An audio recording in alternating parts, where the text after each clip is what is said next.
بسم اللہ الرحمن الرحیم۔ تمام تعریفیں زمین و آسمان کے ذرات سے بڑھ کر اللہ رب العزت کے لیے، حدوں بے حد درود آقا نامدار مدنی تاجدار صلی اللہ علیہ وآلہ وسلم کی ذات اقدس کے لیے۔ اللہم صلی علی سیدنا و مولانا محمد وعلی آل سیدنا و مولانا محمد مبارک وسلم۔ بچوں، آج ہمارا آن لائن سیشن میں 7واں لیکچر ہے، اور 7واں لیکچر آج ہمارا عقیدہ رسالت کے متعلق ہوگا۔ عقیدہ رسالت اسلام کے بنیادی 5 عقائد میں سے دوسرا عقیدہ ہے۔ عقیدہ رسالت، یہ MCQs بھی آ سکتا ہے کہ عقیدہ رسالت کتنے نمبر پر عقیدہ ہے یا کون سے نمبر کا عقیدہ ہے۔ تو بنیادی عقائد جو 5 ہیں ان میں سے توحید کے بعد عقیدہ رسالت دوسرا عقیدہ ہے۔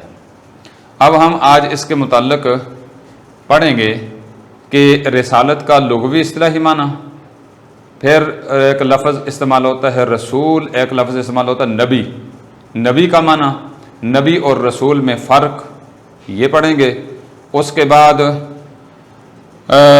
نبی اور رسول کی طرف اللہ رب العزت وحی کرتا ہے، وحی کا لغوی اصطلاحی معنی پڑھیں گے، وحی کے ذرائع سیکھیں گے، اور پھر آگے کیا اللہ نے ہر امت کی طرف رسول بھیجا ہے یا نہیں بھیجا، اور اگر بھیجا ہے تو کیوں بھیجا ہے، رسولوں کی تعداد، آخری نبی، اور اس کے بعد کیا مسلمان سارے نبیوں کو مانتے ہیں، کسی نبی کو ماننا کسی کو نہ ماننا، اس کا نتیجہ کیا ہوگا، ایسا عقیدہ رکھنے والا کون ہوتا ہے، اور آخر میں رسول کی ضرورت۔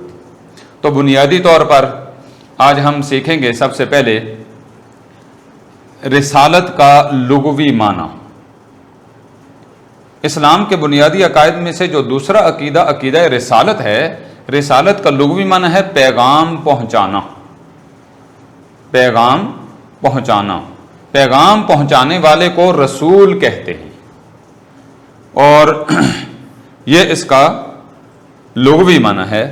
اور اصطلاحی معنی کیا ہے کہ رسول اس ہستی کو کہا جاتا ہے جسے اللہ تعالیٰ اپنے احکام کی تبلیغ کے لیے مخلوق کی طرف بھیجتا ہے، اللہ نے اس کو مخلوق کی طرف بھیجا ہو، اور وہ رسول صاحب کتاب بھی ہوتا ہے۔ صاحب کتاب کی آگے جا کر رسول اور نبی میں فرق میں وضاحت ہو جائے گی، یعنی کتاب والا، اس کو نئی کتاب دے کر اللہ بھیجتا ہے، اور رسول کو نبی بھی کہتے ہیں، رسول کو نبی بھی کہتے ہیں۔ تو یہ ہے آپ کے پاس کہ رسول کو نبی کہتے ہیں۔ اب رسول کا دوسرا معنی نبی ہوا، تو نبی کا معنی کیا ہوگا؟ نبی کا معنی ہوگا خبر دینے والا۔ نبی کا معنی کیا ہوگا؟ خبر دینے والا۔ تو چونکہ رسول لوگوں کو اللہ کے احکامات سے آگاہ کرتے ہیں، اللہ رب العزت کی بتائی ہوئی باتیں آ کر مخلوق کو بتاتے ہیں۔ اور رسالت کا نبی اور رسول میں اب فرق، نبی اور رسول میں فرق کیا ہوگا؟ نبی اور رسول میں فرق یہ ہوگا کہ جو رسول ہوتا ہے وہ صاحب کتاب ہوتا ہے، یعنی اللہ اسے نئی کتاب دیتا ہے، نئی شریعت ملتی ہے، اور نبی صاحب کتاب نہیں ہوتا۔ یعنی پھر سوال یہ پیدا ہوتا ہے کہ نبی صاحب کتاب نہیں ہوتا تو نبی پھر جو تعلیم لوگوں کو دیتا ہے، لوگوں کو پھر باتیں جو بتاتا ہے، وہ کون سی شریعت کی بتاتا ہے؟ تو نبی اپنے سے پہلے نبی کی جو کتاب ہوتی ہے، شریعت ہوتی ہے، اس کی آگے تبلیغ کرتا ہے۔ اس کو پھر سن لیں، رسول صاحب کتاب ہوتا ہے، یعنی رسول کو نئی کتاب نئی شریعت ملتی ہے، اور نبی کو نئی کتاب اور نئی شریعت نہیں ملتی، نبی پہلے نبی کی شریعت اور کتاب کی آگے تبلیغ کرتا ہے۔ تو نتیجہ ہمارے پاس یہ نکلا کہ ہر رسول نبی تو ہوگا، لیکن ہر نبی رسول نہیں ہوگا۔ اب نبی اور رسول یہ وہ لوگ ہوتے ہیں جو اپنے معاشرے کے بے حد نیک اور پارسا لوگ ہوتے ہیں، انتہائی، جن کی طرف اللہ رب العزت وحی کے ذریعے اپنے احکام جن پہ نازل کرتا ہے، اور پھر وہ آگے لوگوں کو بتاتے ہیں۔ اب ایک اور لفظ آ گیا ہمارے پاس، وحی۔